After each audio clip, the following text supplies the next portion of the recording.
because we don't have a hard drive in our heads. When we learn something new, the brain's hardware and software change.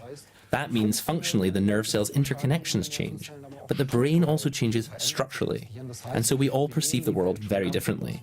For example, if you walk through the countryside with someone who studied botany, they'll recognize far more grasses and trees and the links between them that someone who hasn't.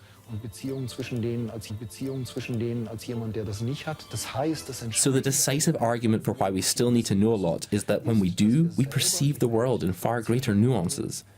We think and go about life in more sophisticated ways when we have more knowledge. It's a bit like the pocket calculator, which we've done right. By the 7th grade, everyone has to understand the number range. That's not going back to the days of slavishly memorizing things just so we know them by heart. It's about planting seeds of knowledge in our brains that we can use to piece together the world with our eyes wide open.